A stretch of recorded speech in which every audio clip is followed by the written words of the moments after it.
Hey guys, welcome to SheKnowsArsenal. My name is Jessica. I'm your host.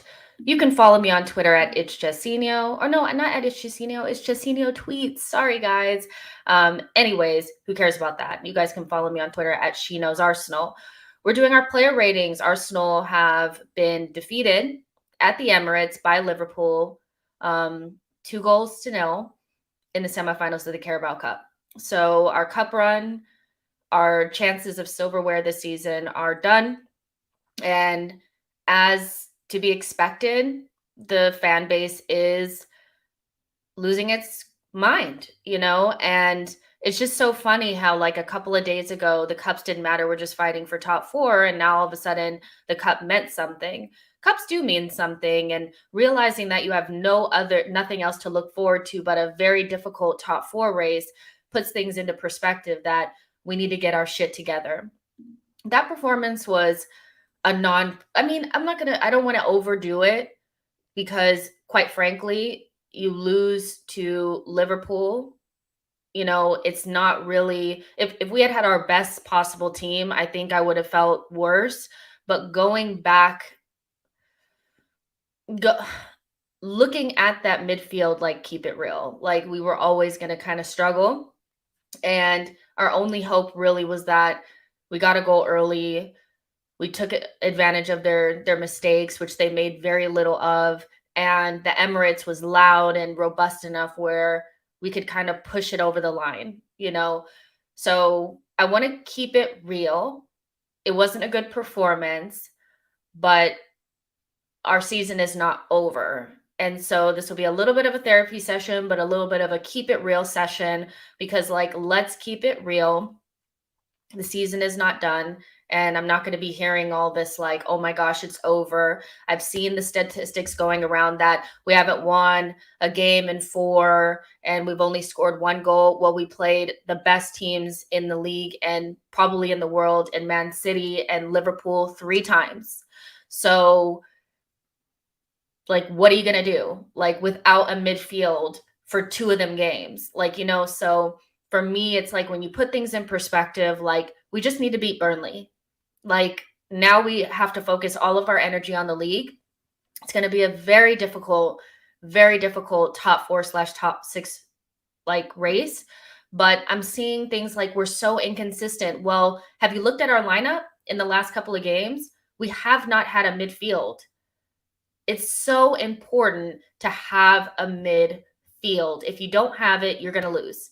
Unless you're playing like the worst team. I mean, we didn't have a midfield against Nottingham Forest and we lost. You see what I'm saying?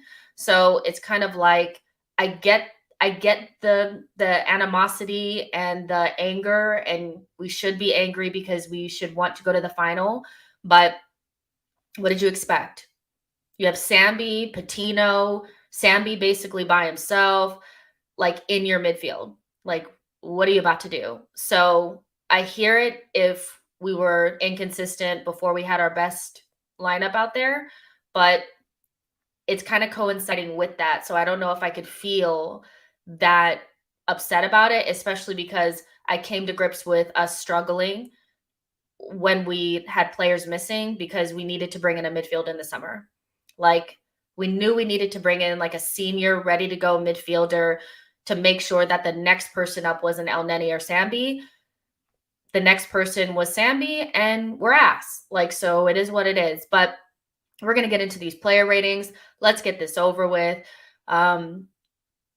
Therapy session, get it all out there, because this team needs to turn this around, beat Burnley on Sunday. And if we beat Burnley on Sunday, then we look back on this and we're like, hey, but it's going to be a long, long break if we don't beat Burnley. So there you go. There's about 50 of you guys watching. Make sure you like the video, subscribe to the channel. I'm going to go ahead and bring in Souls and Harry. Hey guys, we're here. Hey. Welcome back. Not the best game to have you guys back, but there you go. Basically just was kind of saying, like, it's kind of to be expected when you don't have every time we see a lineup with ESR, Smith, like ESR, Odegaard, and like somebody in the midfield, we're thinking it's going to be all attacking and shit. It never is. Like, it's always rank and it never controls the game. So before the game, did either of you anticipate this level of lack of control, or did you kind of anticipate it, like kind of knowing that we didn't have Xhaka or Thomas Partey for like 90 minutes? Bit of both. Because we've seen this obviously with the resurgence of the season when we played Burnley and Norwich. We kind of had a similar midfield, but when you kind of look at Liverpool, it's a different quality. You're now playing the upper echelons of English football at the moment, and especially when they've gone kind of strong or as strong as they can, given obviously AFCON and injuries, etc.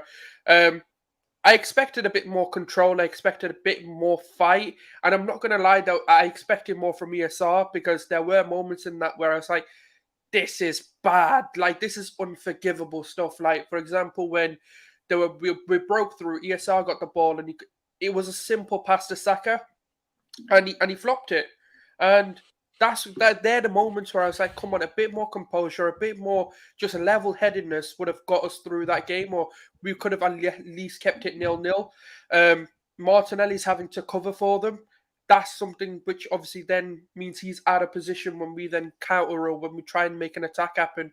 I expected better, but I didn't think it'd be this poor, but I didn't expect more from it either. So it's a bit of a, I don't know, this could have gone either way. Yeah, I agree. I mean, we started out the game really well, like we did. We started off really well, but we kind of needed to get the goal then. And I think this also just kind of taps into the like young narrative as well, because I just felt like as Saka and Martinelli get older and more experienced, they'll know that like sometimes you just gotta freaking shoot. I just found there to be so many opportunities for them to maybe just take a shot, try, and they were kind of a little bit like shaky, and that'll come over time. But that's where having senior players around you really helps. And it's unfortunate because Lacazette didn't really have a good game.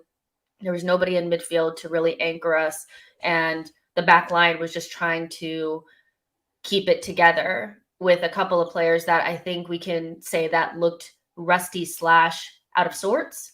So yeah, but it's something I can't muster the strength to be like super mad, because once the first goal went in, I knew we weren't coming back, and I just was like, just don't get slapped, but I think it's the red card that makes it like, ooh, like stab, but what did you Harry, what did you think about Ramsdale today? I thought he was a little bit shaky against Liverpool in the first leg and kind of continued a little bit of that shakiness again.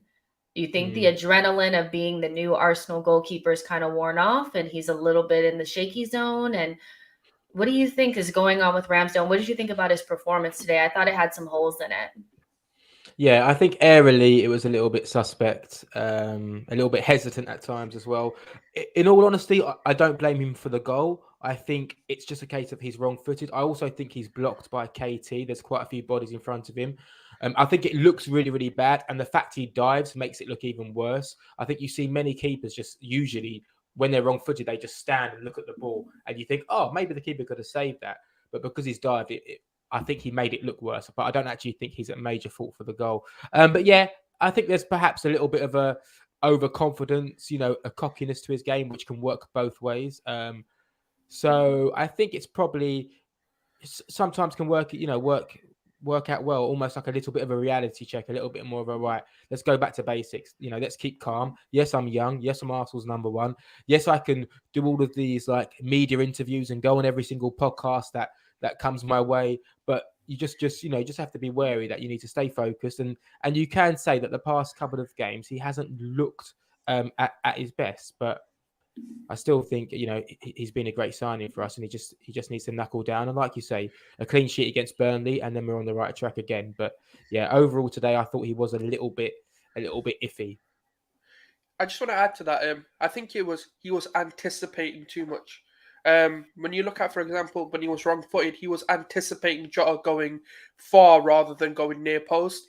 And then even when you look at the chip goal, he anticipated Jota rounding the keeper rather than chipping the ball with the way he dived in for it.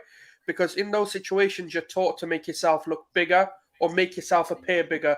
And he dove in. He just went straight in, side on, thinking he was going to round him. And I think it's young. He's young. There's no point of being overly critical, but that's part of something he'll learn. And I'm sure Arteta will be telling him, don't guess. Just make sure you're doing the right thing, and it'll be fine. Yeah, and I think that S is asking, like, why does Ramsdale hoof the ball long every time? Because you're not going to pass it into Sambi's feet against Liverpool. That's why. Like, we've been bypassing the midfield since we haven't had our best counters. Because Liverpool, as soon as Ramsdale got the ball, we were ready to counter. So going long is the way to go. But that's my answer. But I also think, I agree with that.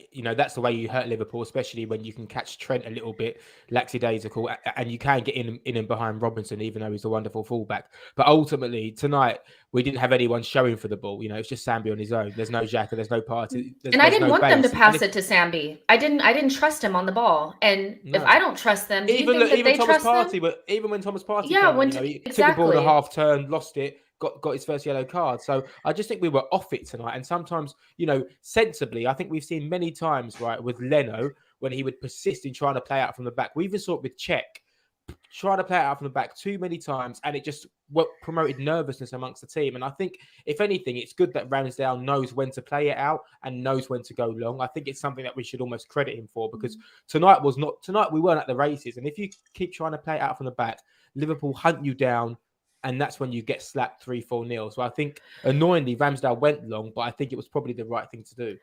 And it's, what the thing is like, this is probably not the day for this conversation, but these are the games that really highlight what the next step is really for us.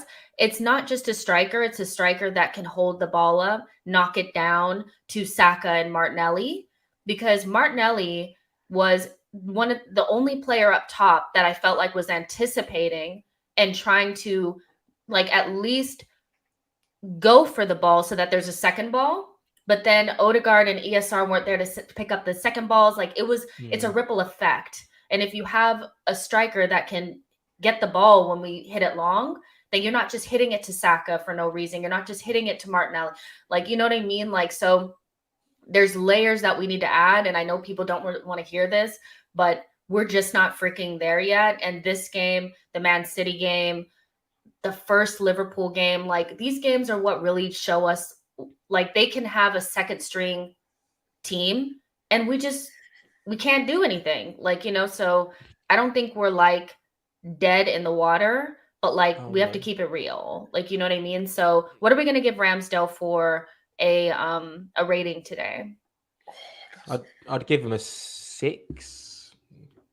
I've got to be honest, I'm going to give him a 4. Ooh. I'm going to give him a 5. So somewhere around there. I thought there were just some moments where he was flapping, and there was other moments where he was coming. He was just he's been shaky since he's come back in. And that's just the reality. He took like one game off and he's been shaky ever since, so there you go. But so Ramsdale 4, 5-ish, 6, so let's move forward. So I think the commentary on Tomiyasu to me was so why I can't stand the fan base sometimes, because this guy has been our favorite, like our best player. And he also came back from a slight injury, I believe, against Brighton, and had like a similar game. Like, there was a time early on in the season where he came back from an injury and he just wasn't 100%. This was doubly as bad. And I don't know what had happened to him, but clearly the injury was enough where he had a poor game. And so, but the whole, like, he's shit, he's this, he's that. When somebody has been consistently good, they build up credit in the bank. And so they don't go from being your best player to shit in one game. That was the most difficult reintroduction you could have had back into the fold, which is Diego Jota running at you. And he did not have a good game, but I don't think it's because Tomiyasu is not a good player. It's because he's rusty. We don't know what he's been going through. So for me, it's harsh on Tommy because he didn't have a good game, but I'm not going to hear any of this. He's shit. He's this. Oh, get him out. Like, get it done. Tomiyasu's been a savior. Like, does he not get any credit? Like, it's so weird. So for me, I'm going to give him a 5 because it's obvious, like, that first goal, he got roasted. He got roasted a couple more times. He just is off the pace. But defensively in the box, he was okay. But Tomiyasu was off. But sometimes we really need to just, like, you need to look at the whole story. I cannot believe some of the things I saw about Tomiyasu. Souls, what do you say? No, I agree. I think obviously coming back from an injury, especially about a month or so, it's been a while. That's one thing I think people forget.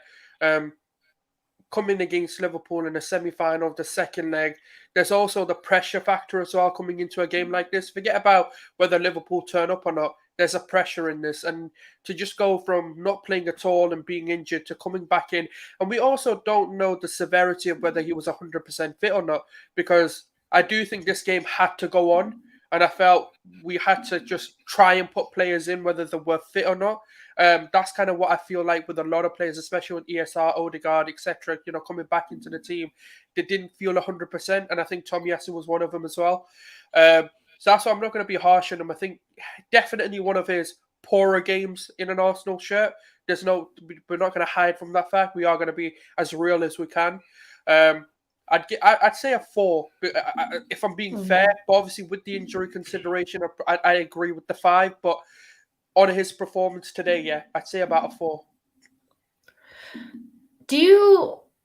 Harry, do you think that, like, Tomiyasu and maybe some other players were rushed back? Like, do you think there was maybe maybe playing Holding and White as right back would have been better? Or do you think, I kind of am like, I wanted Tomiyasu in there because I think he's our best option.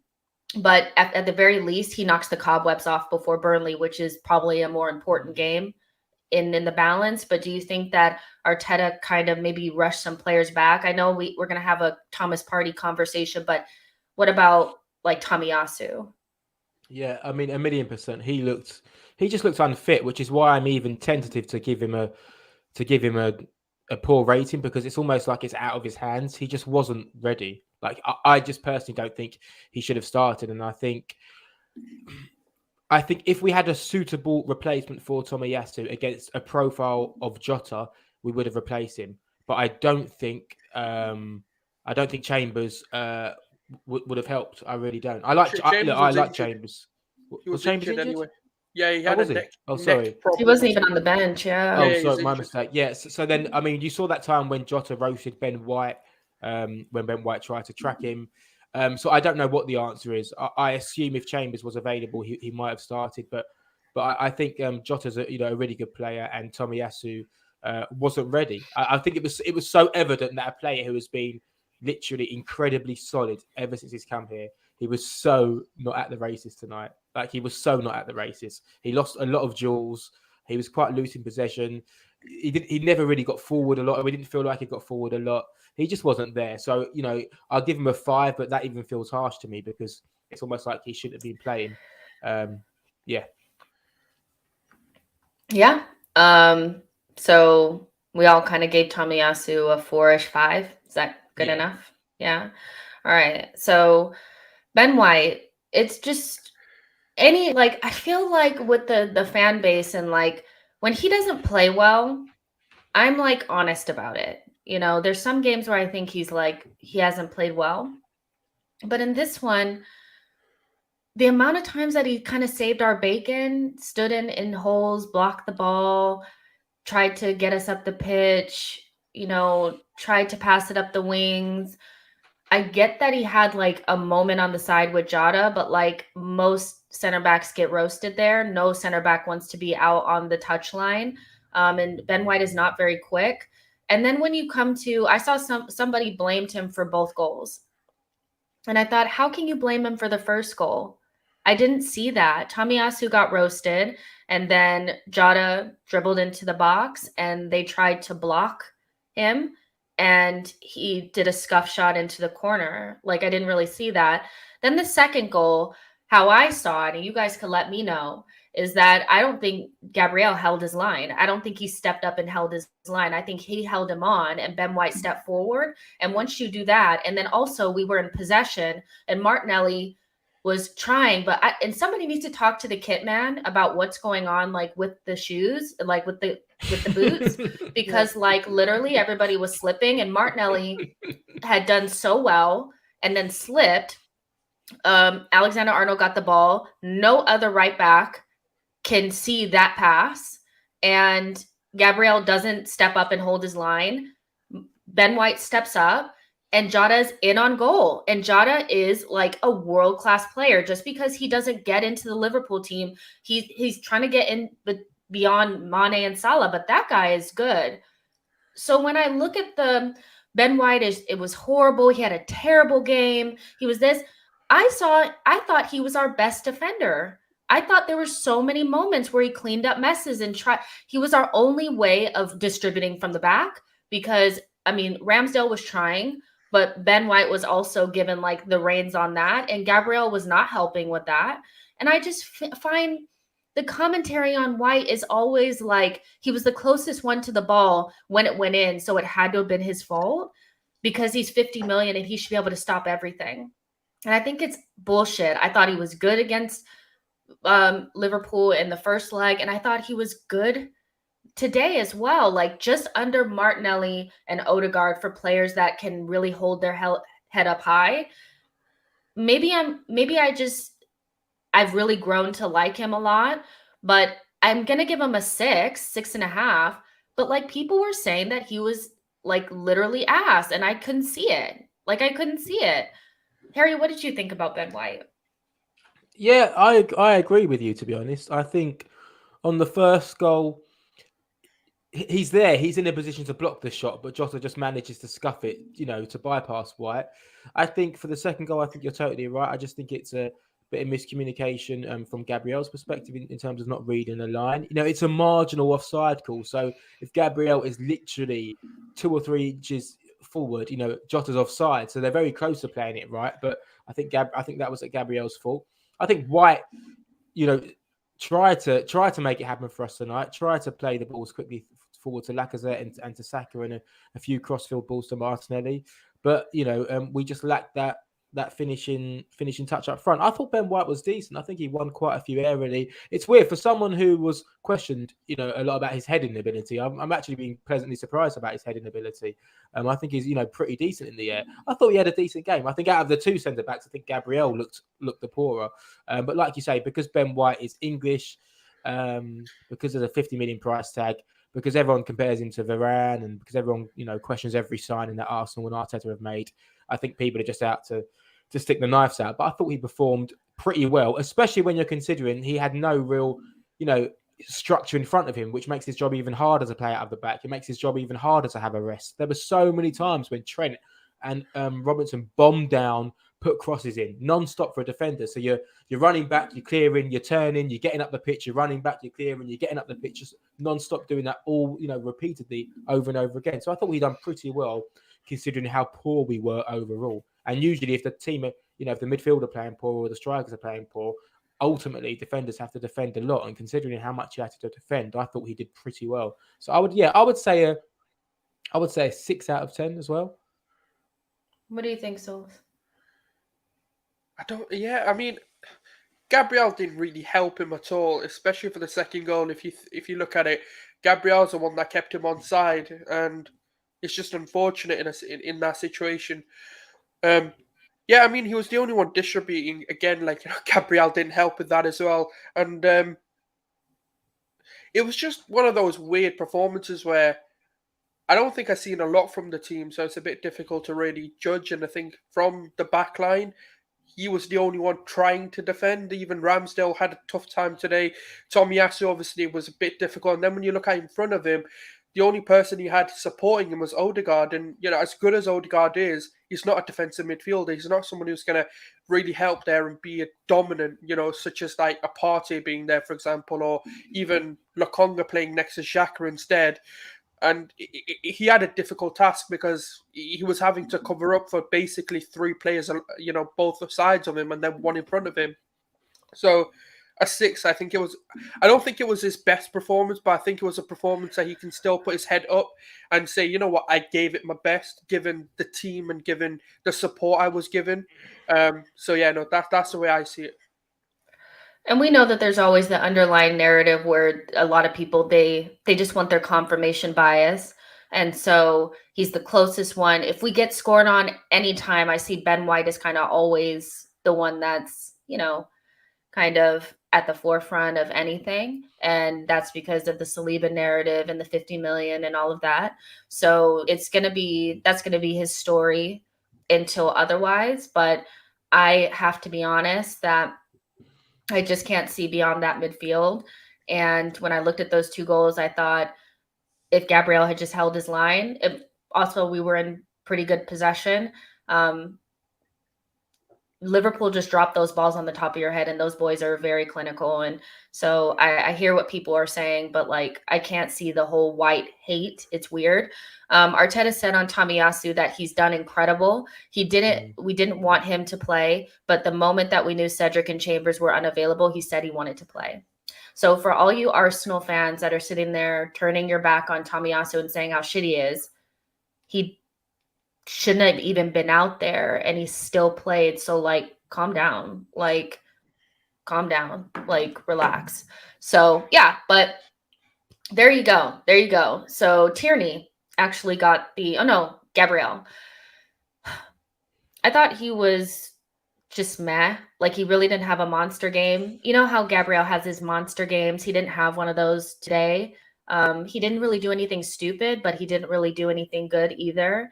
And I thought, again, when it came to the defending, I'm going to rewatch the game again, but I'm pretty sure White was doing a lot of the heading the balls out, the clearances, the blocks. Tierney was doing a lot of those. I didn't really see Gabriel doing a lot. And I still thought he should have pulled up and kind of got with his line, but he didn't do anything stupid. So I'm going to give him a 5. I just thought he was just average, but didn't help us do anything good either. Harry, what do you think? What do you give Gabriel? Yeah, I'd say the same. I'd give him a 5. I thought he was a little bit sloppy in possession at times. Well, it felt that way. In fairness to Gabriel, Firmino is so good in terms of pulling you out of your position, going deep for the ball, flicks around the corner.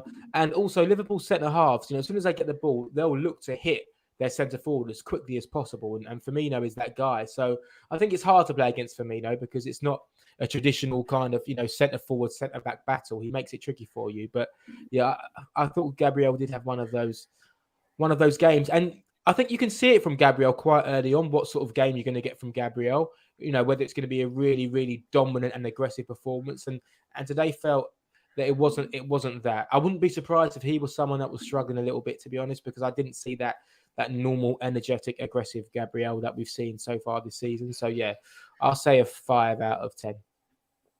Sol's quick score for Gabriel. I'm giving him a 4. I thought he was poor today.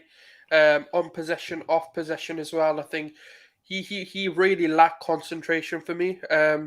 He didn't read the game at all for me today, and I'm not going to bash him because he has been good this season, but it was definitely a very poor game all round from him. But we move on, and I hope he just keeps his head up and forgets about it, and let's go to Burnley. Yeah, 100%. S says Gabriel doesn't look like a top 4 ball playing center back to me. I don't trust him on the balls in these types of game. I don't think he's meant to be our ball playing center back. I think that's supposed to be Ben White, and Ben White ended up being more of he just ended up doing everything to get Gabriel didn't really hold up his end of the bargain. He got lost with Firmino and he just never really found his way back. But Gabriel, I think, is somebody that deserves he has a little bit of credit in the bank. It wasn't too long ago where everybody was saying he's been our best player this entire season.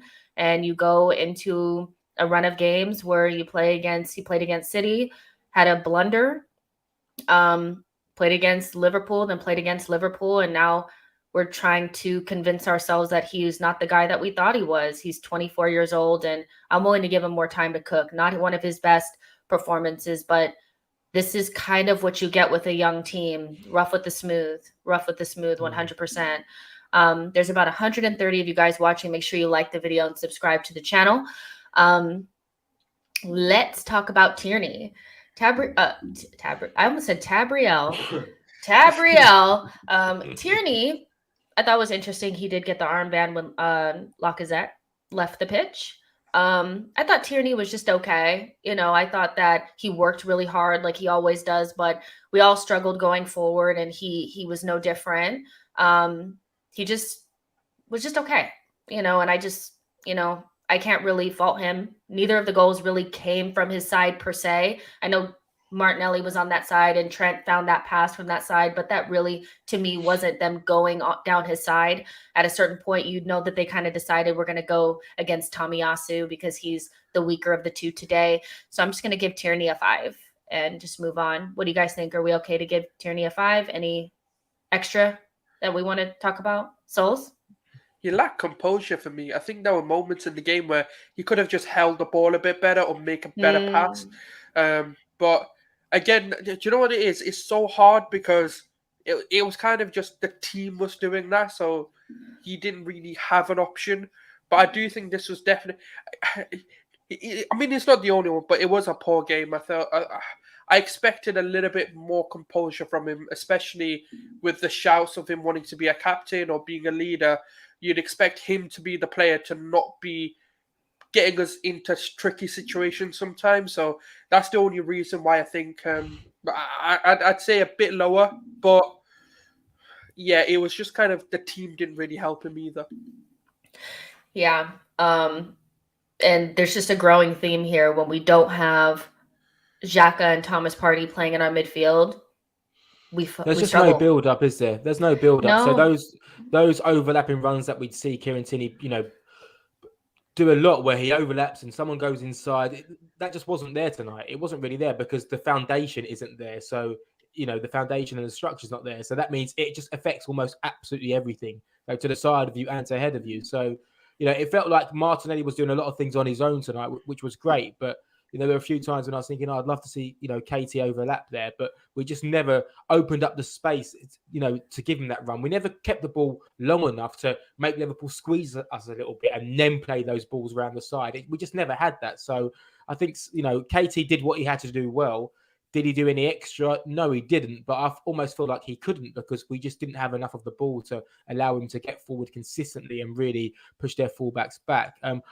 I would have liked to have seen a little bit more of a traditional KT performance. I know it sounds silly, but the token things, the aggression, the fist pumping, the challenges, just to maybe get the crowd up a little bit. The atmosphere was flat, and I felt like someone like KT is a player that kind of starts that. So I felt we were missing that a little bit, and I don't know what that was, but it just felt like it was subdued from a lot of players tonight, and the atmosphere replicated that, and there was almost like this acceptance of everyone's a little bit rusty. We don't have it. Yeah, we haven't got. We're missing some players.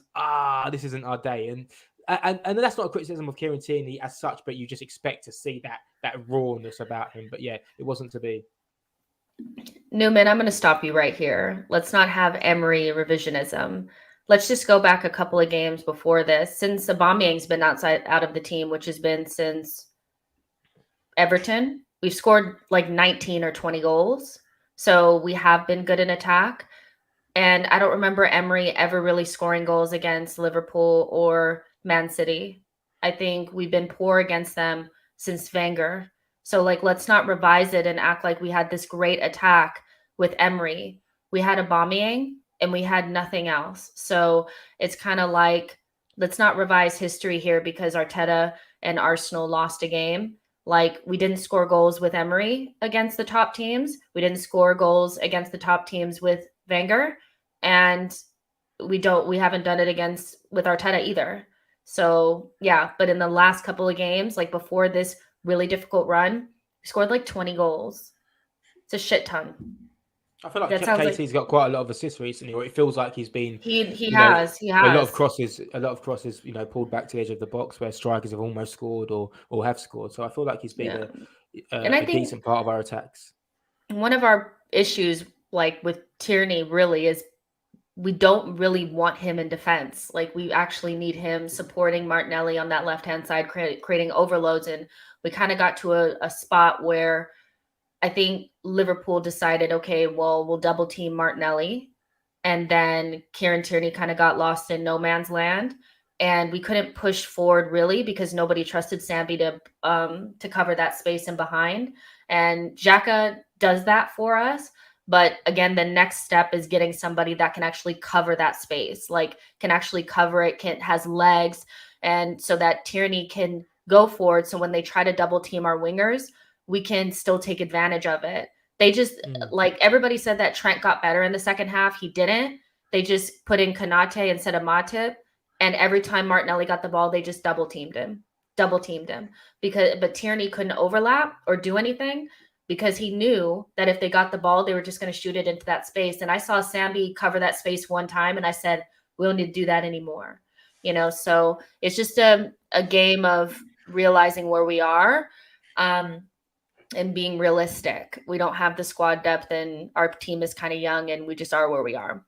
So yeah, Tierney, he did his thing. He wasn't great, but nobody was. So moving on to the midfield, I guess we'll start with Sambi.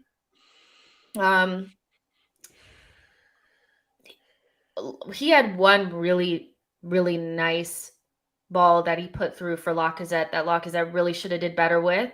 I thought all the chances that we did have, which was very, very little, we had like 3, we didn't even get them on target. ESR had one, Martinelli had one, and Lacazette had one, all skied over the bar. We need more composure in those moments. But I thought Sambi, he's done one of those balls before. He hasn't gotten assists for either. But beyond that, Liverpool's midfield had him in a chokehold. Like, he just couldn't do anything. He was definitely the pressing trigger as well. So it's a difficult game for him. He grew into it a little bit in the second half, but it was more just like he got on the ball and passed it sideways and backwards. And this is kind of why your next man up can't be a kid or El Neni. Like, it has to be somebody, if we want to get to the next level, has to be somebody that's just as good as the people that they're replacing. Because also, like, this is just something that irritates me, but there's no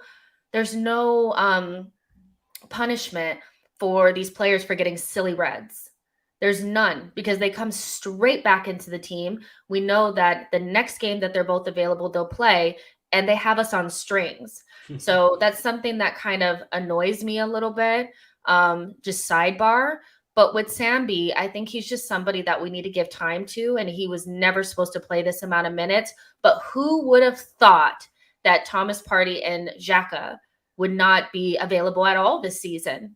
I was telling Souls before we even got on air that I'm going to count up the amount of games that these boys have missed, because Edu said in his press conference, like explaining the decision to go for who he went for, was that Xhaka and Thomas Partey were the starters, which basically meant that we were banking our entire season on these two boys being available.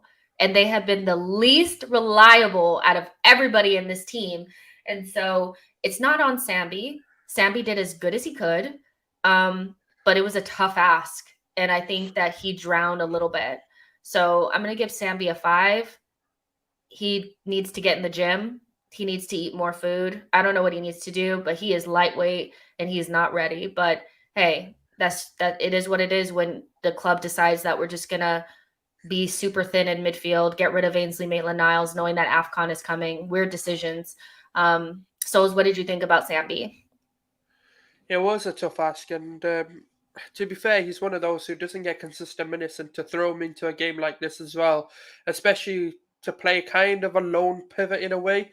I know Odegaard was there to kind of give some support, and obviously ESR to come back as well, but it's still a big ask, especially for the age he's at. And like you said, you know, we were banking on Thomas Partey and Xhaka being sort of available, and I mean, I can probably count the number of games they've played together, so let alone how many they've missed. And that's kind of the big issue. Xhaka has had he had an injury for about 2 months, then COVID, suspensions, 2 red cards this season already. Thomas Partey, having his injuries, coming in and out of the team, then obviously AFCON coming in.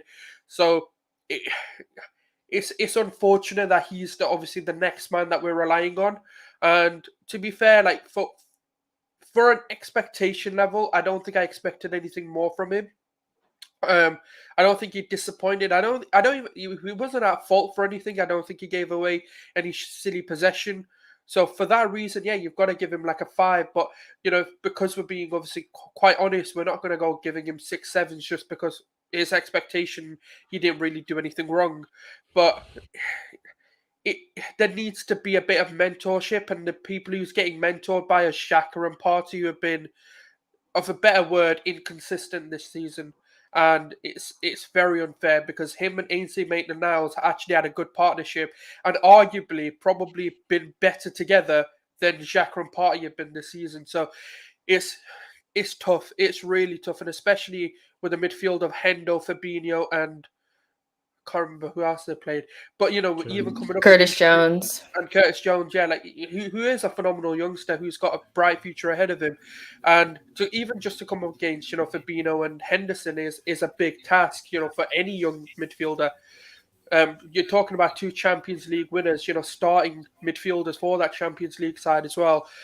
So yeah, you got to give him a 5, and I hope he just puts his head up. And to be honest with you, every time he's had adversity or bad performance, he's come back stronger. So I hope this is just another building block for him, another experience building and character building for him. That's the way I see it. Last words on Sambi, Harry? Listen, I don't want to be too harsh on the kid because this is the toughest league in the world. And we've seen a player as experienced as Thiago come from Bayern Munich and struggle to adapt to the Premier League. We've seen players like Pogba who still struggle to adapt in the Premier League.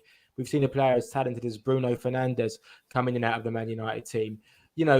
This league is unforgiving. And when you look at Liverpool's midfield options, they have Fabinho, Henderson, Keita, Thiago, Oxlade-Chamberlain, James Milner, probably Minamino you could stick in a 3. They have a bunch of options. And at the minute, we're on our last legs in midfield. And Sambi is no doubt struggling a little bit on his own, as you'd expect. It's a really, really tough ask for a kid who's just come over to the Premier League to play that deep line midfield role on his own. And he struggled a little bit, but I'm not going to be too harsh on him because I don't think he shied away from the challenge. I don't think he ran away from the ball. I don't think he kind of rejected the ball of the centre halves. I think he showed a willingness to get on the ball, a willingness to play. But unfortunately, he just wasn't on it, and he had a poor game. But I'm not going to be too harsh on the kid. I listened to a space at halftime, someone saying, "Oh, we should get him in the under-23s or loan him out," and I'm just like, just give some of these kids time. Should he be starting for Arsenal in a Carabao Cup semi-final, essentially on his own in central midfield? Probably not. We know that, but circumstances are circumstances. But I still think that there's a really good player in there.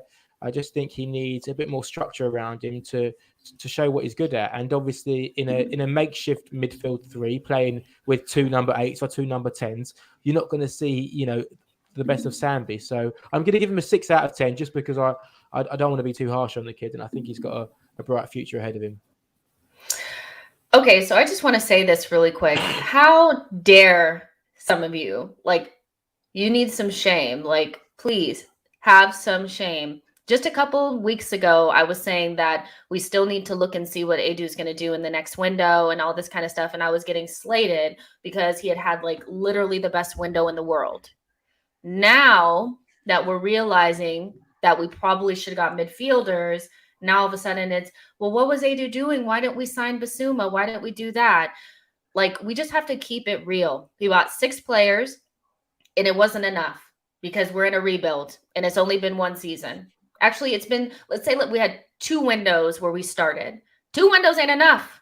2 windows ain't enough to get rid of the bullshit that we've been dealing with for the last 5 years. So I get what people are saying, but let's not flip-flop here. We had a very good window. These players are very good. But the reality is that until we move on some of these other players, which is going to take time, we're just here. We're in the mud. you know, so let's just like But relax, that's like, you know.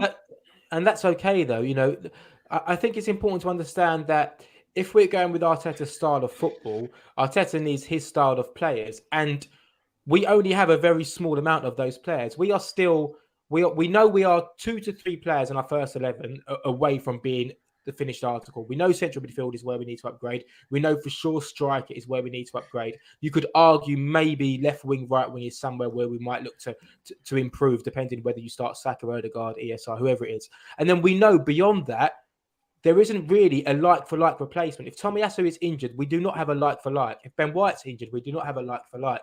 If Gabriel is injured, we do not have a like-for-like. If Ramsdale is injured, we don't have a like-for-like. We are still 10 to 12 signings away from having a well-rounded squad that is ready to challenge on all fronts, which is why Liverpool can challenge, because they have 6 or 7 central midfielders, which is why Chelsea is struggling a little bit now, because once you take out James and you take out Chilwell, you don't have those guys in backup. You've got Aspie or Alonso, and they're not as good.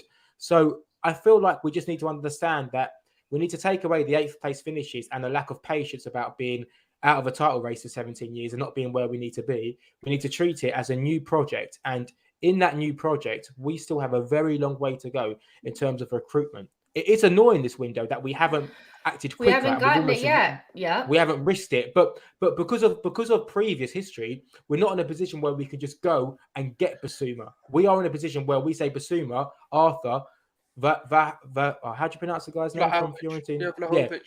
We want you, but we know we're probably not going to be first choice. So you guys need to work out your options. We'll still be here. And then if it's not Arthur, and it's not Basuma, then I'm sure there's going to be a plan C. So that's the way it works at the moment, which is why our business took so long to get concluded in the summer, because players aren't, whilst we're still a huge club, there's still players exploring many other options. So we have to be patient in that respect. Arteta said tonight, Liverpool have got a squad of 20, 22 players who are all at the level. And he's right. And we don't, and which is why we will struggle sometimes. Well, this is my thing. It's like, okay, well, Arteta's been here for 3 seasons and he's had all this money and he's had this and he's had that. But I get what you guys are saying, but like, if we beat Burnley, all of this whining is going to kind of look dumb. Nobody was crying about the League Cup until now, because we want to punch Arteta right now. Nobody cared about this cup. It was just focused on the league. It's not that big of a deal. Now, because we've lost the game and we're feeling some type of way, like, let's not revise history. We are going to have to focus on the league. And I think a lot of this kind of needs to be saved until the end of the season. We're going into an easier run of matches where we should have, by the time we play our next match, if Edu has not signed a player, he should be sacked immediately. But I assume that we will have midfielders. Thomas Partey will be back. Xhaka will be back. The team will have hopefully shaken this off. And if we go into a good run of matches where we play against Watford, Brentford, Wolves, and Burnley, all of this will kind of look like we're overdoing it.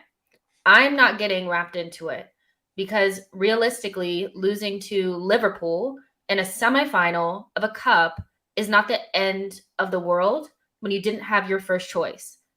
And the reason why we didn't have the first choice is because we couldn't get rid of the entire team in one window and replace them with world-class players. Like, I get what you guys are saying, but this feels very revisionist when just a couple of weeks ago, we had the best window in the world, and now we're all questioning everything that we've done. You know, we knew that if we had a couple of injuries, that midfield was going to look real freaking different. We knew it.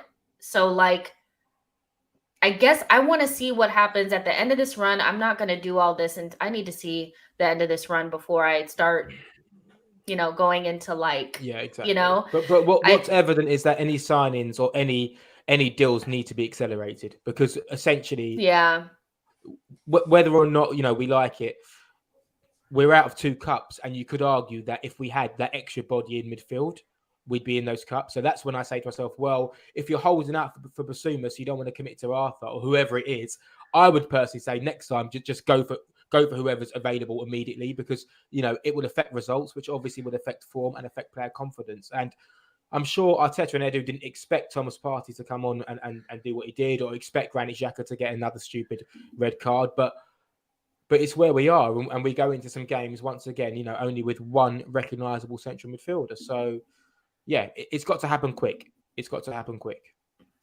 Yeah, and you guys, like, okay, it depends on what you think and how you think about things, but I don't think when you look at Firmino and Jota, do you see players that are backups? Or do you see players that could probably start in any Premier League team and any team in the world? Exactly. They're not really, they're missing Salah, but like, keep it 100. That team was still better than ours. And so I get the I get it, because we haven't won a game since Boxing Day and all of this kind of stuff. But like, we do this every single time that we go through a bad run, and we seem to like be okay once we get a couple of wins under our belt.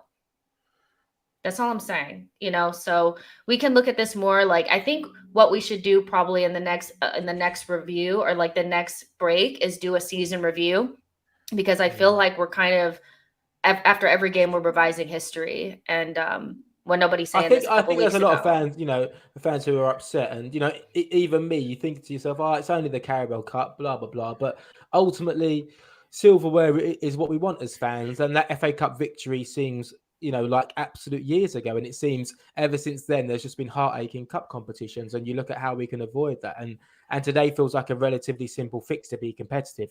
Just add a few numbers. We're just missing a few bodies. It's so evident, so it hurts. That there's a trip to Wembley around the corner, which would be great for all the Arsenal fans and the manager and the players. And yeah, so to be beaten so comprehensively without really laying a glove on them, naturally a lot of fans are going to react and look to blame players, look to blame Edu and Arteta, which I totally get. And listen, I'm fully behind Arteta and Edu. I think they're doing a really good job, but the season is live. This isn't like the summer window where you can wait for your June and July because it's okay, we're working on it. If you want to get a deal in January or in a January transfer window, get it done now, because games are being played and we're losing games because we don't have numbers. We're lucky that we haven't played a lot of Premier League games in this time. I think that's the main thing, is that we may have not won since Boxing Day, but like, we have not played a Premier League match. Like, so it doesn't feel as heavy to me, because again, everybody was saying that literally the cups didn't matter. To me, they matter, but we're out of them now. So if we go into these next matches and we start losing games, then I can see it. I see where the red flags are coming from, but like, I just can't get wrapped in it right now, because I just can't personally. So let's talk about Odegaard, who I thought had an excellent game, despite the circumstances. Between him and Martinelli, they were the best performers on the pitch. And I think Saka suffered because of our delivery to him. But that being said, like, they were both the best. And Odegaard looked like somebody who had not been out and still played very well. And I think he's growing into the team. And so I was somebody that was really harsh on Odegaard, I think, in the summer, because I wanted somebody else. And I still think Maddison is a good player, but Odegaard, I think, does have a higher ceiling. And he may not be that quick, but there were moments in that game where he tried to get stuck in. He was nipping the ball, and he's really intelligent about how to get into spots to nick the ball away and tap it away. And he was trying to create throughout the middle. But when you don't have Thomas Partey and Granit Xhaka at the base of your midfield, your buildup is just done. And so it was difficult for Odegaard to get on the ball.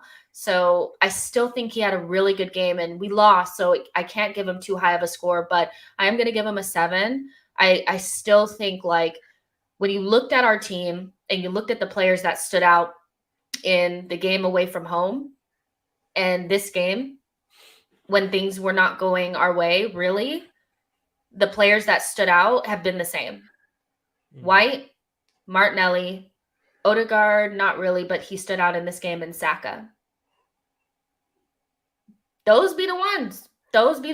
So, I mean, they stood out even in difficult moments. So I think they're ones to watch for the future for sure. So I think for me, Odegaard gets a 7. Souls, what do you think about Odie's performance today? Maybe a little bit biased, but yeah, I think he was one of the best players on the pitch for us anyway. he was winning his one-on-ones that he needed to do. He was getting stuck in. There was very rarely that I thought he lost a battle that he needed to win. He tried to help out in defense as much as he could as well, in trying to intercept and obviously block a few things from going through. And I thought even defensively he had a good game. And yeah, I agree with the 7. I think that's probably where I'd score him. I think that's a performance he didn't shy away from. I think the occasion didn't come to him, and I think he stepped up to the occasion, which was a very few players did. I think him and Martinelli are the only two for me that really played the occasion rather than playing the moment. And you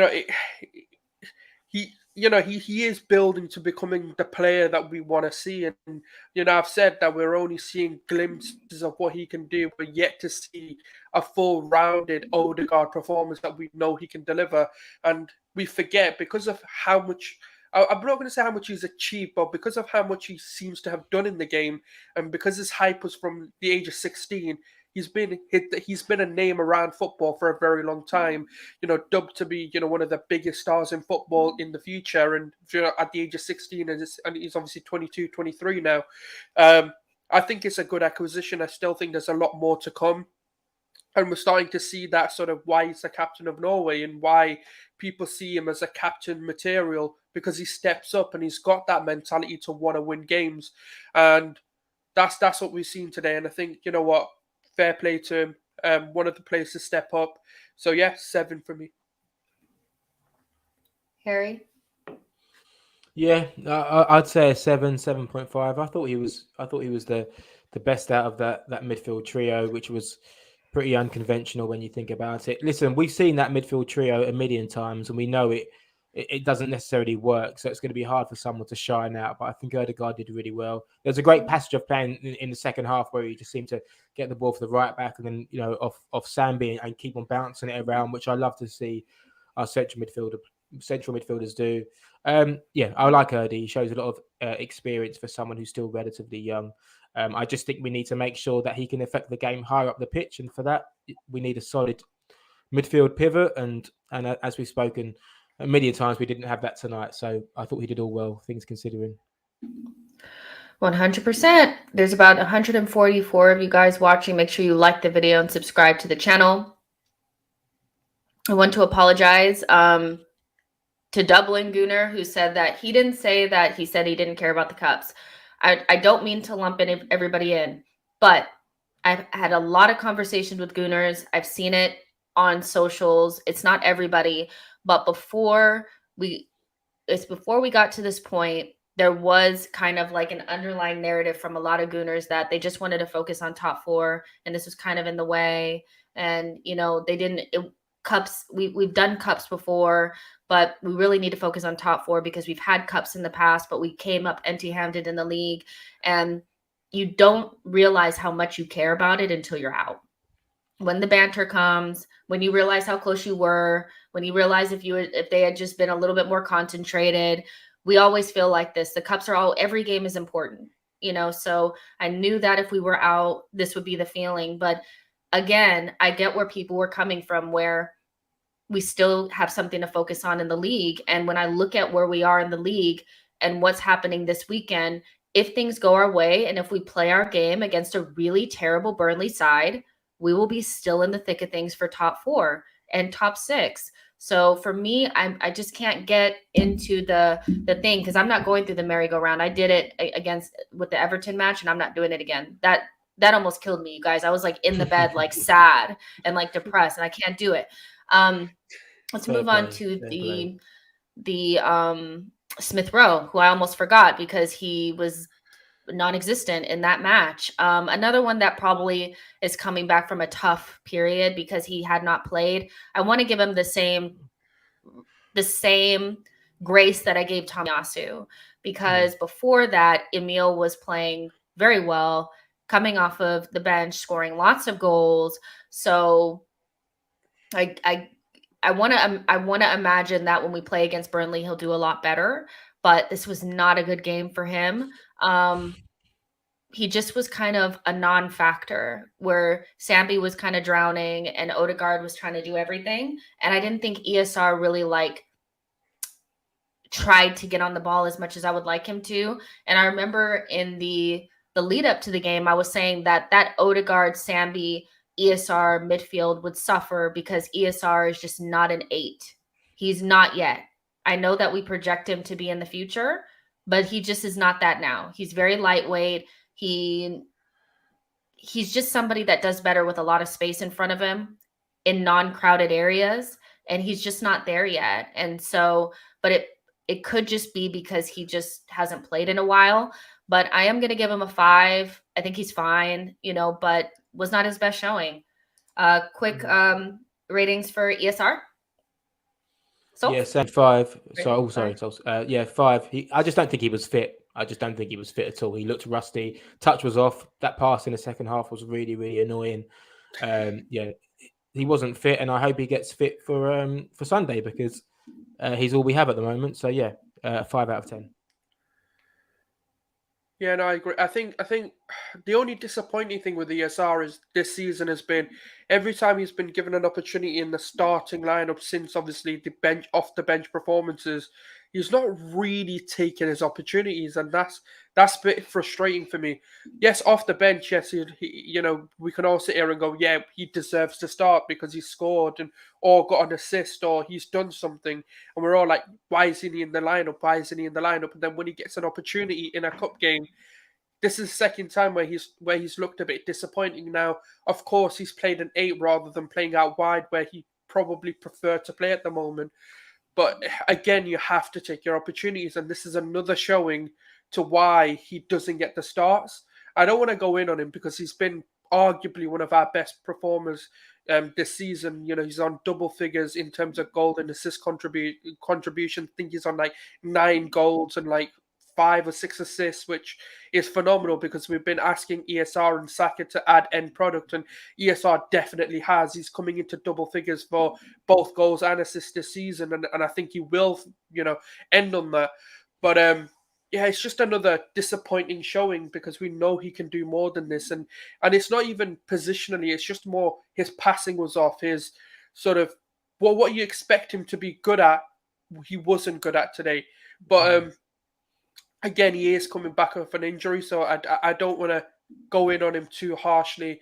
It is Liverpool at the end of the day, so you always have to take into consideration he is playing Matip and Van Dijk with Fabinho and Henderson, who are their starters anyway.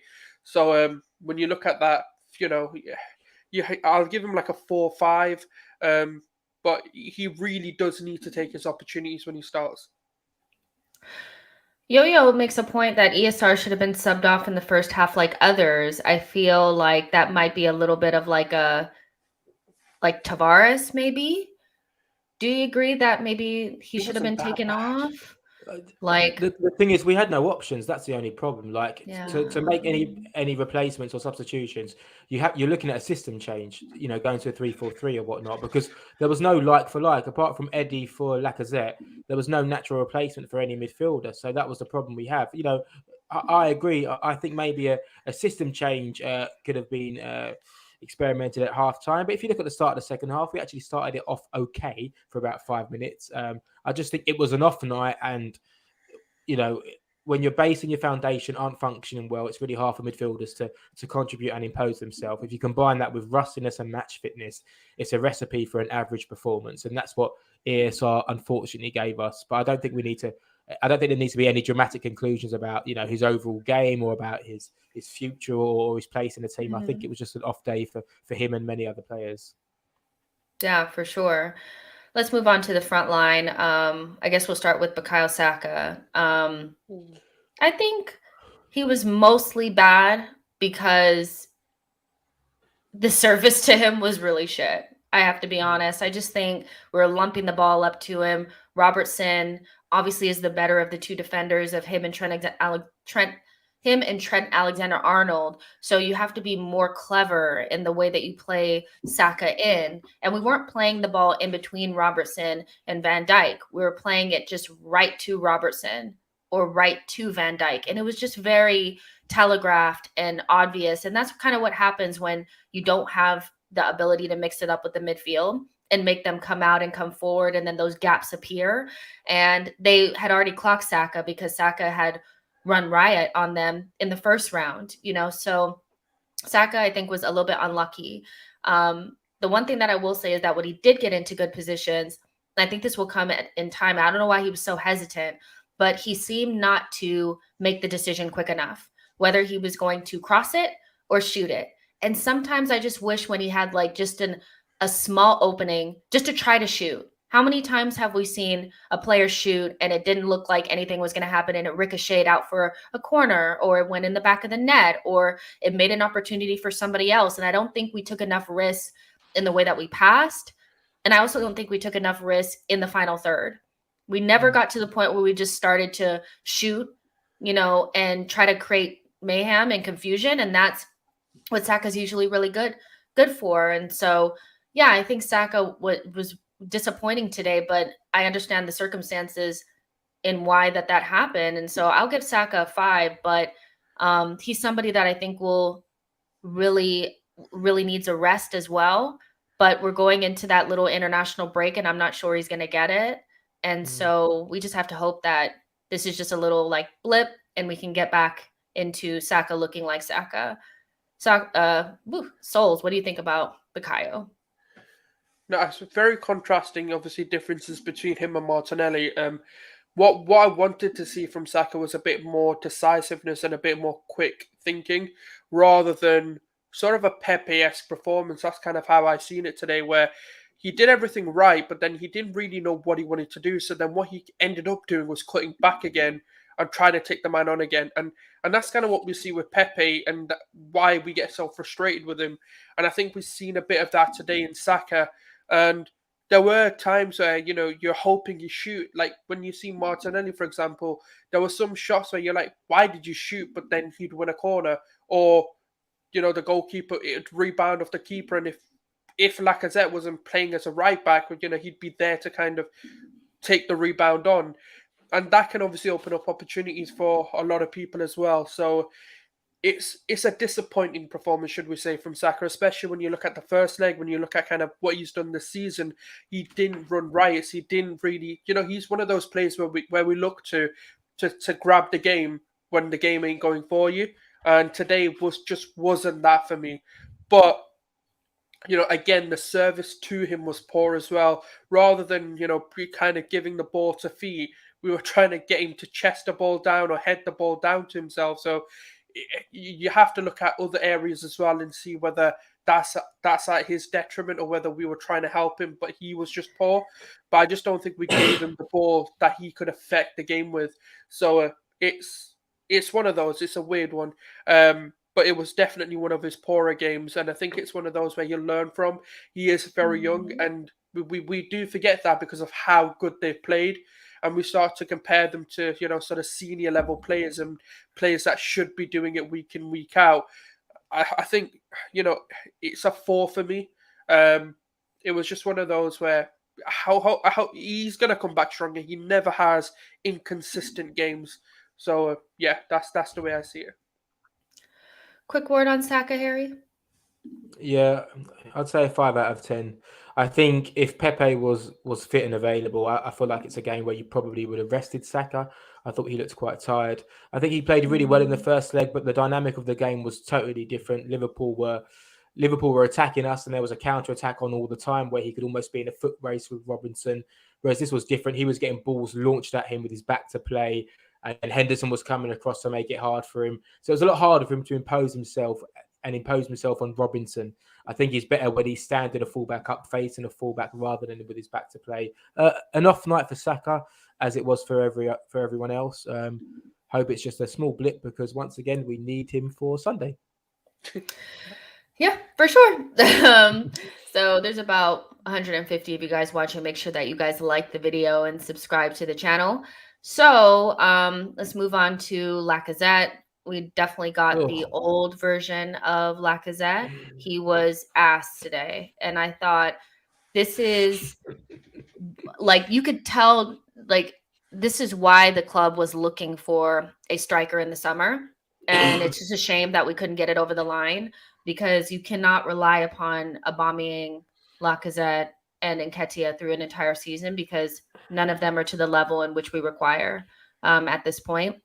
And that may sound harsh, but one does okay and then they fall off, and then the next one does okay and then they fall off. And Lacazette did well for an extended period of time, like 5 games or so, and he's went back down, and we kind of need him to be good. And it made me even think, like, if we don't get Vlahovic, can we just loan somebody in? Like, because I just don't think it's good enough. Eddie's mind to me feels like somebody that's probably somewhere else. Lacazette physically can just dip. Sometimes he's up for the game, other times he's not. I mean, this was not Man City Lacazette. This was the old Lacazette that we don't like, that just fouls all the time and doesn't really give us he was kind of hiding and just a little bit like he was off. And then you have Aubameyang where we don't really know what's going on. So I think, as much as I didn't think striker was as much of an issue this summer, it's becoming more and more of a glaring, like, oh my goodness. So when you already have midfield kind of doing that, and then you have the striker doing that as well, it's looking like if we don't address both of those, I think we're going to be in the shitter. Like, I really, really do. And so Edu needs to get on job. But in regards to Lacazette, I think he's somebody that just was horrible today, to be honest. Like, he just really offered very little. And so not only was he not good coming to the ball, which is what he's good for, he didn't get into the box either. There were several crosses that went across and he just was nowhere to be found. And I mean, they were easy, like Van Dijk just dribbling out of the back, and like there was no pressure on the ball, no nothing. He didn't press. And then every time he tried to go to a Liverpool player, he fouled. And so it was just a really bad game for Lacazette, and it stunk, so I have to give Lacazette a 4. That was terrible. Harry, what do you think? Yeah, real bad game from Lacazette tonight. A huge contrast to the first leg where he held the ball really, really well and won us fouls and just looked up for it. Tonight, he just wasn't there. I feel like he's the only player you can't excuse when it comes to the effects of having a poor system, i.e., I don't think you can put his poor performance down to Xhaka not being there or Partey not being there or, not having a solid foundation. I just think when the ball came to him, it didn't stick. Like you say, there was a few times when I was just like saying, run across the front man or get to the first post, and he was just kind of flat-footed. It's so weird to see a player who was almost like a bit of a poacher in the box just almost lose that totally. And now you don't even associate Lacazette with being clinical, which is when he first came, that's what his game was about. And now he's almost learned this new game, which is this kind of false nine, whatever you want to call it. And he's getting further away from the box, so it's like he's doing everything but score goals. Tonight he did nothing. But doesn't he feel like almost apologetic in a way, almost like, oh, I'm playing this false nine, so I'm not even going to try to score. Yeah, like it almost feels like apologetic in a way, like I'm just a 10. I'm just in here trying to work hard, but I'm not going to do the other part. And he like really doesn't try to do the other part. And that pass that Sambi put in for him, he should have done better with that. There was also an opportunity when in the first leg that it came straight to him. We had pressed really well, and he just shot it like at the halfway line. What the fuck are you doing? Excuse my language. So Lacazette, we need a striker.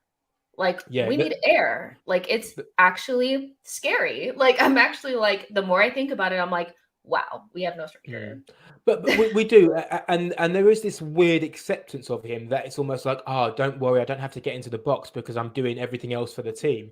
And it's kind of like, a little bit like what Firmino does for Liverpool. The emphasis isn't on him to score goals because he knows he's got 2 wingers who will bang goals in. So I kind of get the dynamic. And let's be real, it has worked really, really well, right? Since Lacazette has come back in the team, he has been a huge part of our transformation in form. So we can't be too harsh on him because he's helped us turn our season around in that respect, have a mini revival. But it's worked because ESR and Saka and Martinelli and Ødegaard are all flowing and all scoring goals. If those things stop, which they do tonight, then Lacazette is almost redundant. I joked, maybe let's try Rob Holding up front. But I'm being serious. They're the games where you go, this is not working. Might as well chuck 10 minutes ago, you might as well put a big centre-half up front and play off the big man. Because it's like it's not working. Play off the big man. I know it sounds absolutely outlandish, but when someone's that redundant and giving you nothing, it's like, well, we need to get a goal. So how are we going to get a goal? Because it's not going to come from build up, right? It's going to come from getting the ball into the mixer, getting it into the box. So really, tonight was just a really poor night from Lacazette. I agree we need a striker. I do think he's still got a big part to play this season.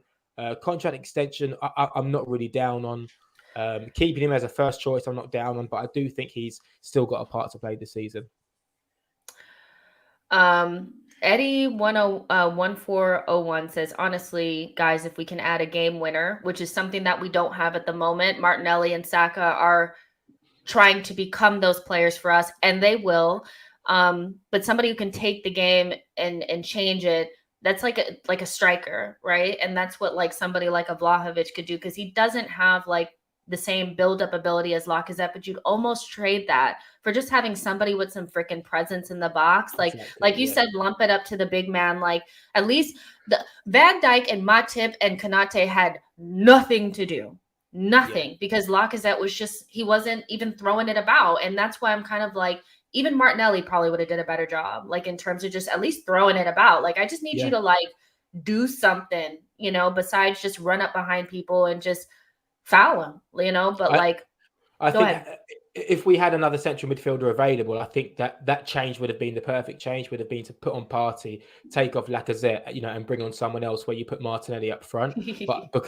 But I just don't think those options were available tonight, and I think that's why, you know, you're going Eddie for Lacazette, and you're thinking, I mean, if Lacazette's going to struggle in terms of holding the ball up, then what's Eddie going to give you differently? Because Eddie's just a penalty box striker, but we weren't really getting enough of the ball for him to make an impact. So I think like you say, Van Dijk and Matip and Konate and even when Henderson drops in and Fabinho drops in, I mean, you're talking about a formidable four there. Your two centre halves and two central midfielders. That is like formidable 6 foot plus aggressive defenders, and Lacazette just was off the races. But yeah, we need to get a striker. We need to get a striker because it's so evident that they're the pieces we're missing: central midfield and a goal scorer. It's clear as day. You add those. Really is. You add those, you beat Forest. You know, you're in a game tonight. You're in a cup tie tonight, where you get a goal, you know, and things change. But the worrying thing for me, not to talk about Lacazette too much, is when he's getting those one-on-ones. It's so obvious that he's not going to score, and that's the damning part. It's so obvious, and you know, when he was claiming like there was a deflection on his strike, you know, urging the referee to give a corner to almost cover up that he had a real poor effort over the bar. That's worrying as a striker. If you're going through on goal, and I know you're not going to score, that's a little bit scary. So he's still got to keep on plugging away, being that team player, but it only works if the team are functioning. So we need to make sure the team are functioning. Yeah. And it's the scary thing is when Lacazette goes through bad runs of form, he's basically unusable. So he needs to get it together. Souls, did you think that he was going to score when he went, you know, in like through with Sambi's cross, or were you kind of like, this ain't going nowhere? Were you confident? Were you shocked that he skied it over the bar? I don't think very many of us were. No.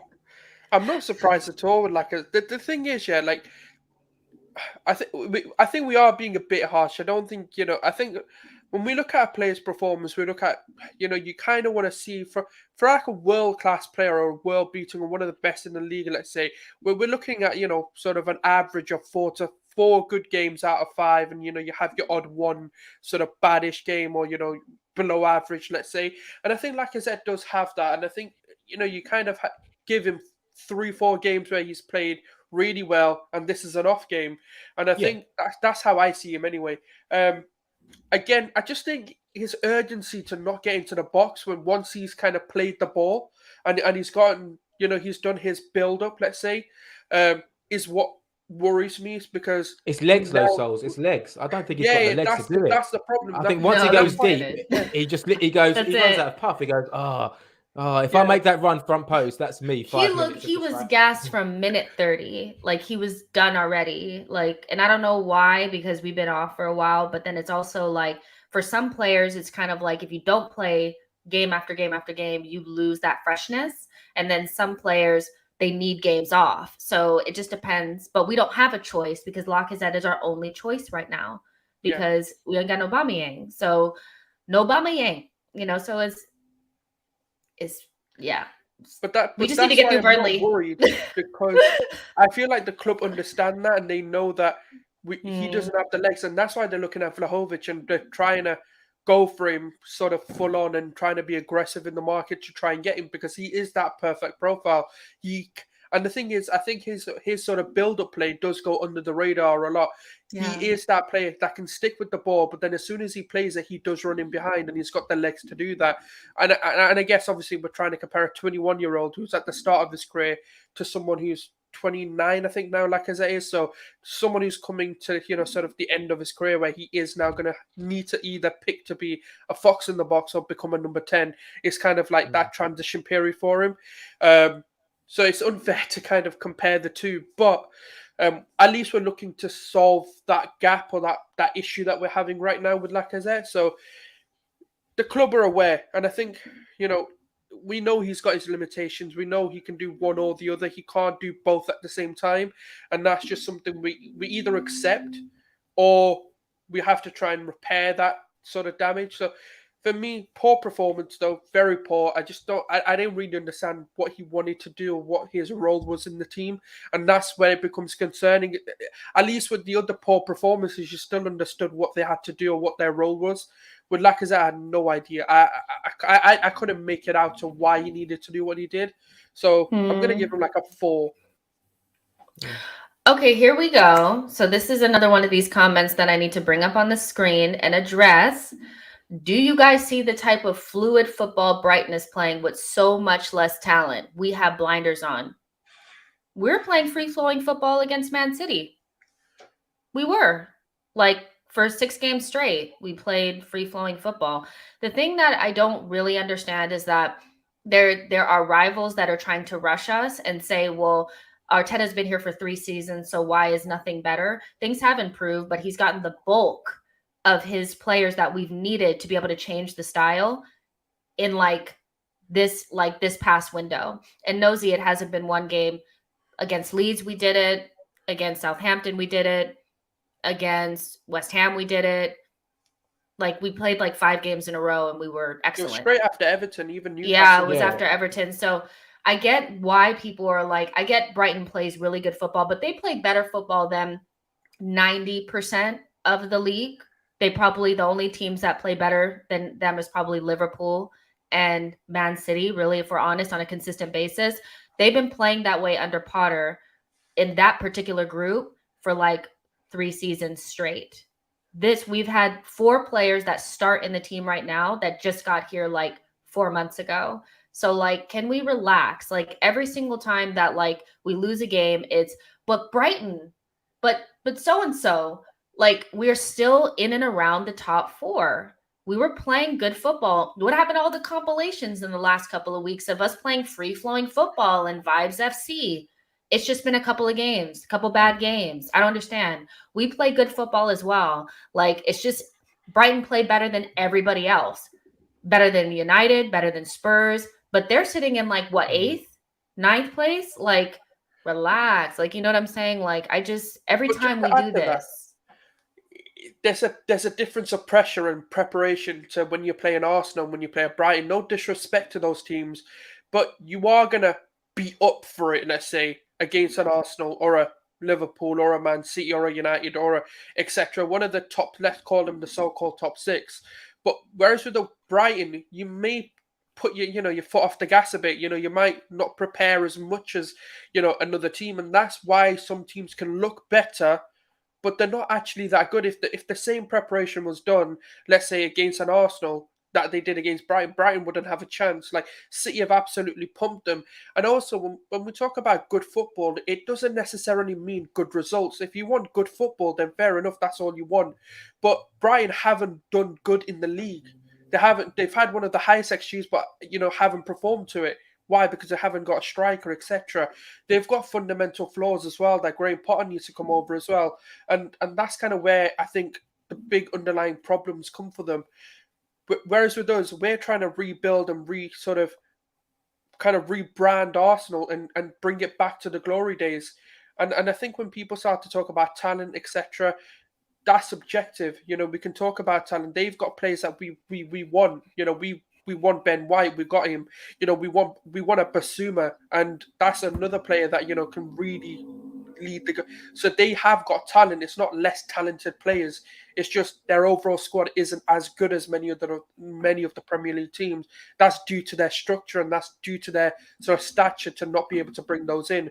So I just think, people need to understand the pressures that come with being a big team and the preparations of coming into fighting week in, week out, expecting to win. Brighton aren't expected to win every game. That's a big difference there as well. I think you can always compare yourself to other teams and other projects, and things sometimes look nicer on the eye, or you can use another team's progress to almost criticize your own team. But I think Brighton are a great team to watch. But I think they've only won like 6 games this year out of 21. So they play free fluid football, which is wonderful. But let's not act like they are, absolutely, in the race of top 4. I think every team, bar Man City, can look at other teams' projects and be jealous of how everyone's performing. I think we know what we need, and we know we're a long way off the finished article. But I think one thing you can't accuse of us recently is poor football. I think prior to these past couple of games, we've played wonderfully well. Probably our best run of performances that I can remember under Arteta. So I think when it comes to free-flowing, fluid football, Wenger ball, Arteta ball, I feel like we've seen it a lot more recently than we have before, and consistently as well, which is a good thing. Yeah, I mean, I get what people are saying, but like, I don't really understand how we continue to kind of see the same patterns and not recognize them. And every single time that we go through a rough patch, we act like we don't know why it's happening. We are just not at a place right now where if we don't have our starting central midfielders, that we're going to be able to play well. And you may look at that and say that that's an Arteta thing, but I think it's a personnel issue. And it is a little bit deeper because it goes back to our choices in the summer. But again, if you get the midfielder, then you don't get Tomiyasu and Ramsdale. And that's just the reality. So that's the trade-off that you make. And if you don't have a good right back and a goalkeeper, are we in a better position because we have the midfielder? I'm not sure. So when I look at things like this and I see that every single time that we don't have our midfielders, we don't play well, then the whole, well, we've only played well for 6-7 games. Well, that's because that's the only time that we've had Thomas Partey and Xhaka in the side, and that's just where we are. But when we do have them, we play well. So what does that say? Is that we're just not deep. We don't have enough quality and depth in the side as of now to do what we want to do. And that's just because we're not where we want to be. So I guess I don't get it. And then then it goes, I remember when people were saying, well, look at what Patrick Vieira has done with Crystal Palace. I don't hear you now. Like, I don't hear you. And I love Patty. I heard that. I love Patty, but 3 games in with Nuno. Look at Spurs. 3 games in, they won 3 games 1-0. They've got a game plan. They've got this. They've got that. This is why I hate comparisons in football. Comparing players to other players, comparing managers to managers. Every situation is different. Every project is totally different. Their players are different. What they require is different. So it takes time. Once I know that this manager has all of his squad, if we're still performing terribly, then I'll be the first one to say, hey, this isn't good enough. But I can't think of any other club who are competing for top 4 who literally have, one central midfielder fit and available to play a semi-final. One in Sambi. No one else has that. So it's clear we need to address those areas. And it will change when we do. I think for me, it's been really, really clear. We're defensively better because we've upgraded our defenders.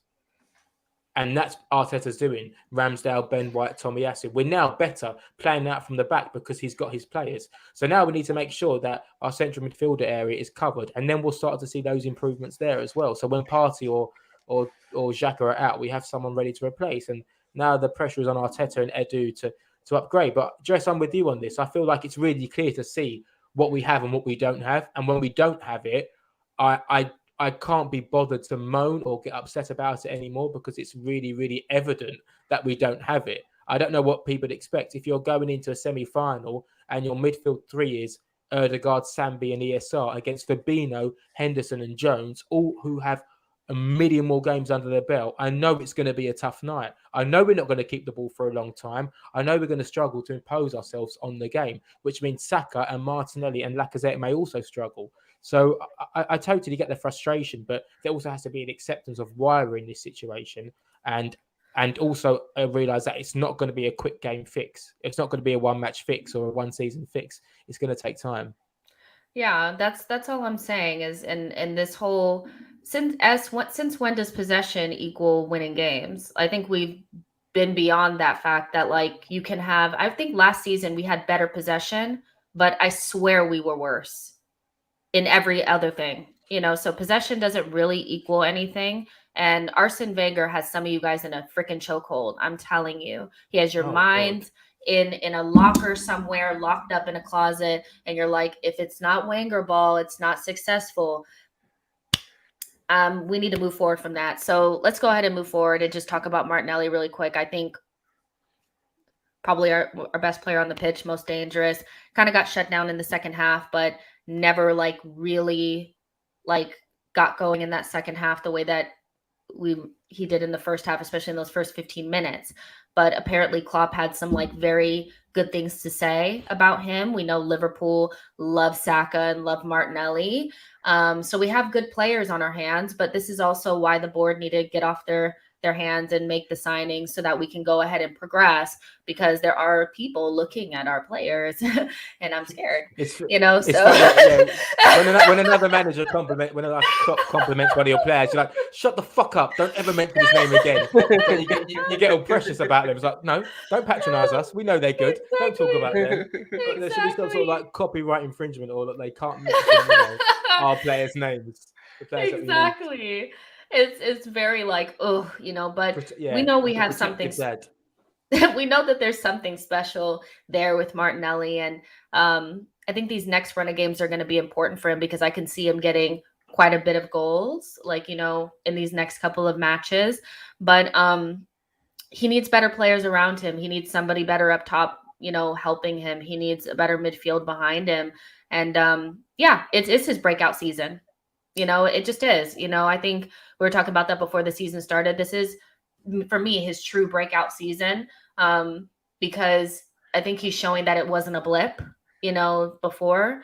And so Martinelli was great today, like he always is, keeping Emil Smith-Rowe out of the team, and we'll continue to keep him out if ESR keeps playing the way that he is.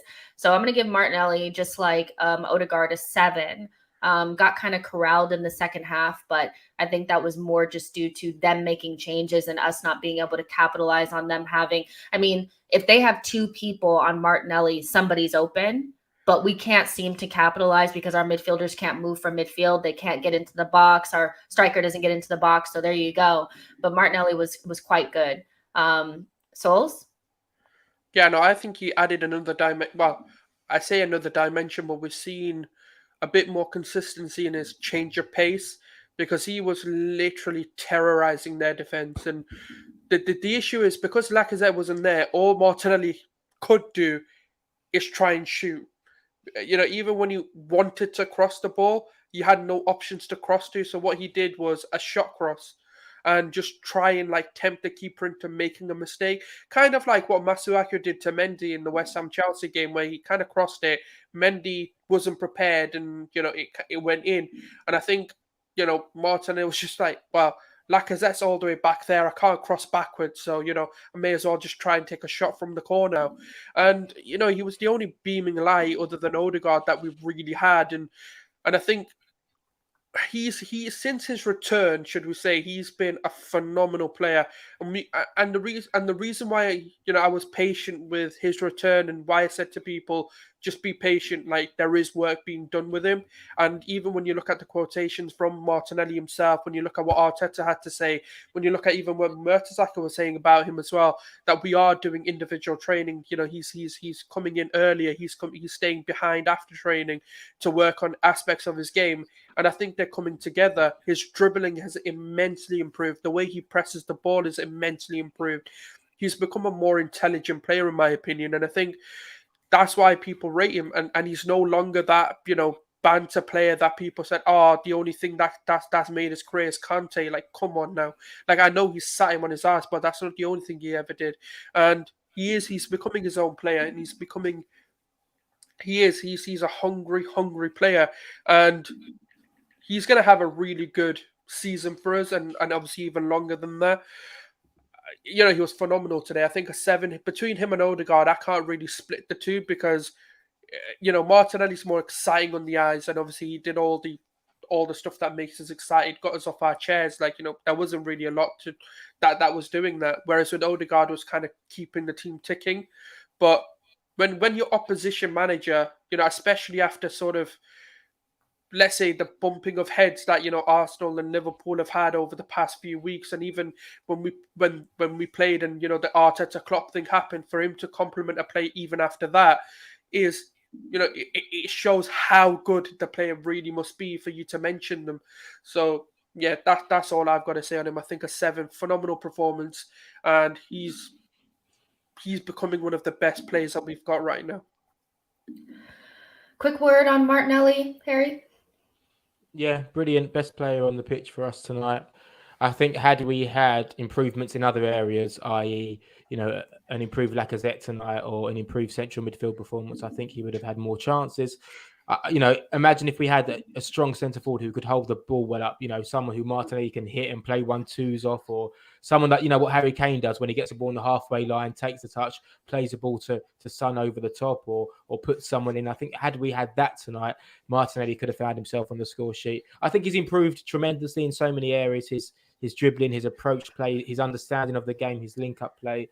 Really happy to see, and long may it continue. And once again, I hope he's ready for Sunday. All right, let's get this out of the way. Thomas Partey, what the hell? Can we give him a none, a 0? I mean, what the hell? It depends. Arteta could have told him we need games postponing, so we need the numbers down. Go get yourself a red card. In that case, it's a 10 out of 10, isn't it? This is where I'm just like, you could just tell he was going to get that red card. I could have, because there was a moment where they were in the box and he kind of dove in a little bit. And I was like, no! And then I'm like, he's so getting a red card because the very next foul that he makes, he's going to get another yellow card. And maybe because somebody was like yesterday, and maybe I didn't think of it, but somebody had said that, are you worried about what his mindset will be like after Ghana go out of, the African Cup of Nations in the group stages? He's kind of the face of that team. So it is kind of a big deal. Like every single Twitter post that was about Ghana going out had his picture on it.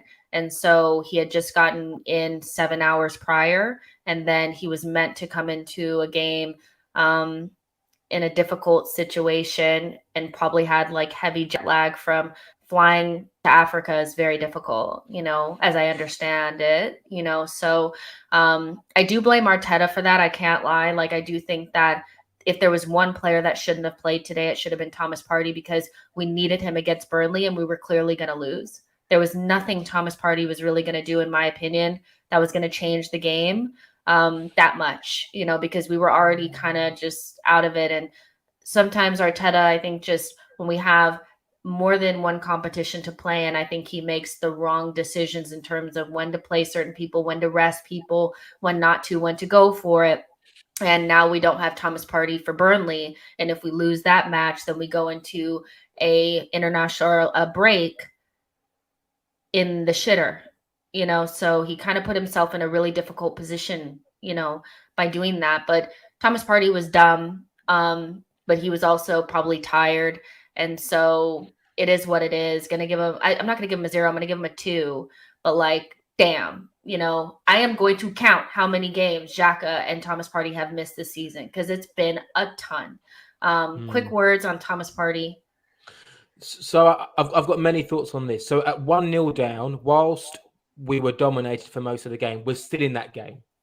There's still a cup tie to play for. So I understand the substitution, because ultimately we were trying to get some control of the ball in that last 15 minutes. So whilst you could certainly say Thomas Partey shouldn't have been on the pitch, he was the only player who could provide that role for us at that time to try and get the game under control for some period of time. I don't think Arteta brings him on thinking he's going to get 2 yellow cards in the space of 15 minutes. So I blame Arteta, in one respect, but in the same token, a player has to be accountable.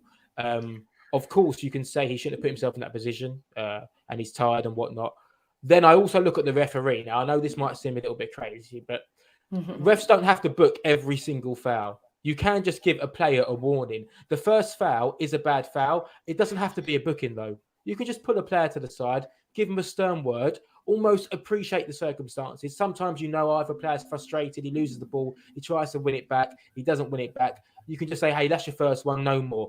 Not everything has to be so card happy. So I get that there will be a lot of abuse towards Arteta for bringing Partey on, and also abuse at Partey. But in the same respect, a little bit more maturity from the referee, and we're not even talking about it. However, once Partey gets a yellow card, the second challenge is stupid. It's definitely a second yellow card, and it's really, really poor. And it is now in hindsight a really, really stupid substitution. Yeah, in hindsight, for sure. Yeah, but I do understand the substitution. I must say, I do understand it, because something had to change. And even at halftime, a lot of people were saying, maybe try Partey, maybe try Partey. So I get it, but it didn't work. But I also am baffled at why every tackle has to be a yellow card nowadays. I just don't understand why refs just don't want to keep players on the pitch. It's like they just want to get their card out. It's almost like they're on a card bonus. Like they work like traffic wardens. You give a ticket out, you get some money. Now it's like the referees give a card out, get some money. So yeah, poor all round. But yeah, one of the worst cameos or substitute performances in the history of ever. Ever. I mean, you can't not laugh, right? We're down on central midfielders. We're in the mud. He comes on.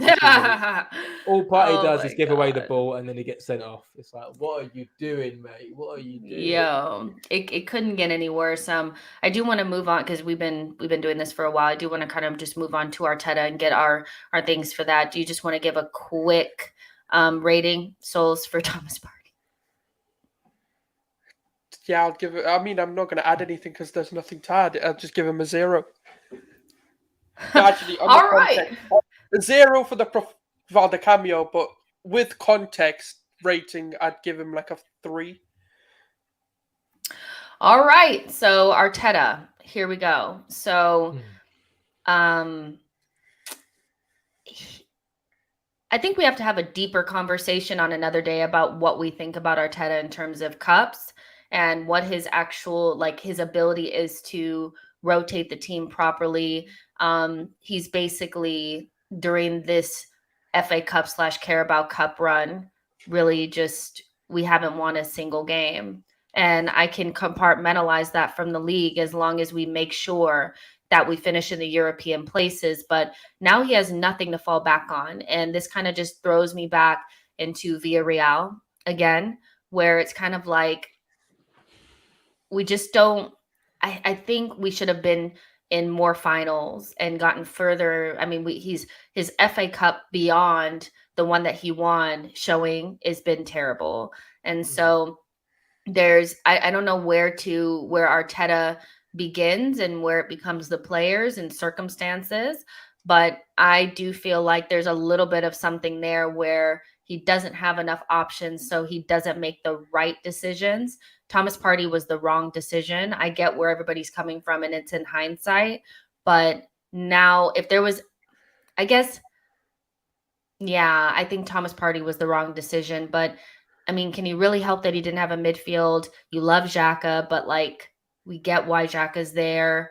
He's really the reason why we didn't have a midfield, really. What can you really do? And the options that he had off the bench weren't great. If you have a Pepe or an Aubameyang or somebody like that available to you, you can do something, but you add Nketiah, so some of these choices, some of these reasons are because he's made certain choices, but ultimately I feel like Arteta is in a really, on a very tight rope in terms of, now we're not in any other competition, so you have to make this work. But in this particular game, I can't really be too harsh on him, but I'm going to give him a 4. We're out of both cups. Thomas Partey, you could have sat him out. You probably could have made some other decision, but I don't really know. No, I'm going to give him a 5. What do you think, Harry? I mean, just firstly, can we stop saying that we're out of Europe or Arteta's knocked us out of Europe? We were out of Europe last year. We can't use that as a factor criticise Arteta. We're out of the both cups, but in the comments it's like out of the Carabao Cup, out of the FA Cup, out of Europe. Oh. We've been out of Europe since the summer. Really quick, Harry. Let me just interject really quick and just read these super chats because they have something to do with this. Just give me 1 second. O'Malley says, "Love your consistency. Arteta should have subbed Laka for Partey and put Martinelli up top and ESR on the left. The vertical ball was on all the time." And then the Truth Sets Free also said Lacazette was acting like it deflected. That was when he had his shot.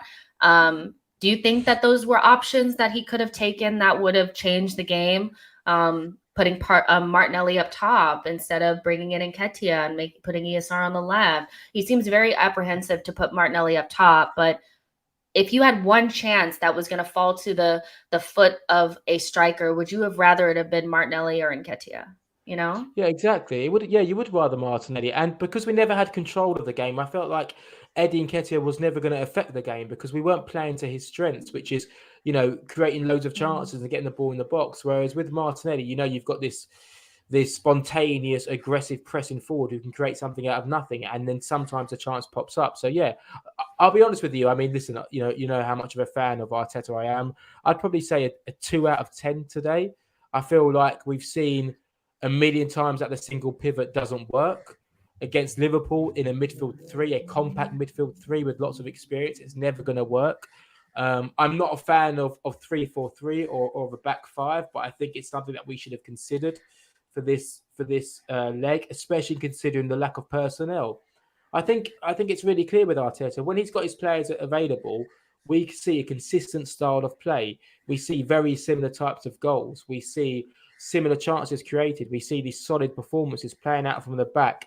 Xhaka playing it to an overlap of Kieran Tierney. Saka isolating a fullback.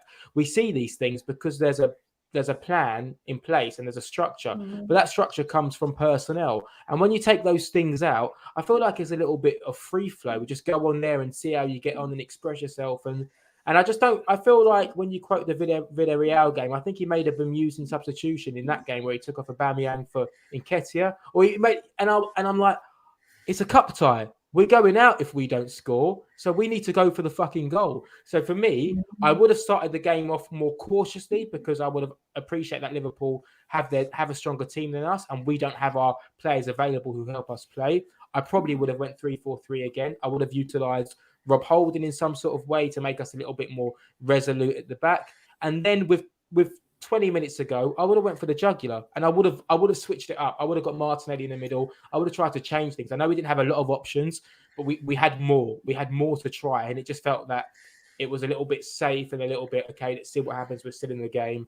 When it always felt like we were in the game, but it was circumstantial because Liverpool felt like they could have scored at any time. So we never put pressure on them. Let's say that we never did like the throw the sink and like what's the difference between losing 2-0 and 3-0? Like, you know what I mean? Like there was never a moment where I felt like he said, let's just go for it. And it's like, then what's the point of risking Thomas Partey? I don't really get it. But that's why I understand the Partey substitution in some respect. That's just because he wanted to change the setup and give us something solid at the back.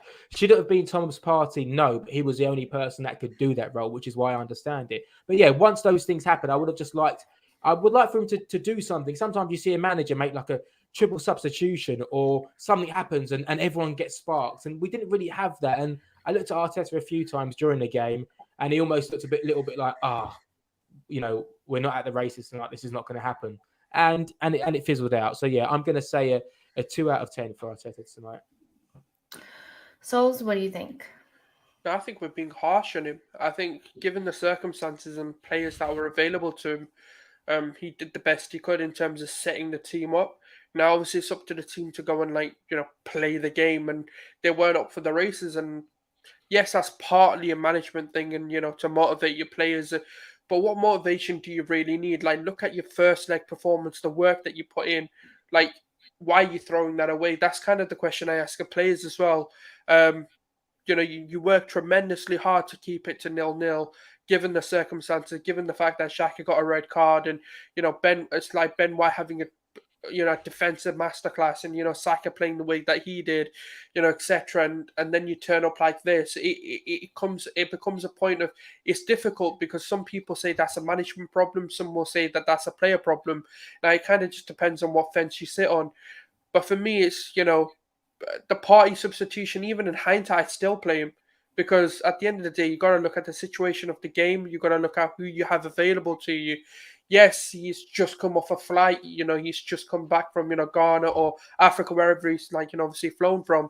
But the thing is, we're talking about elite athletes here who literally this is their bread and butter.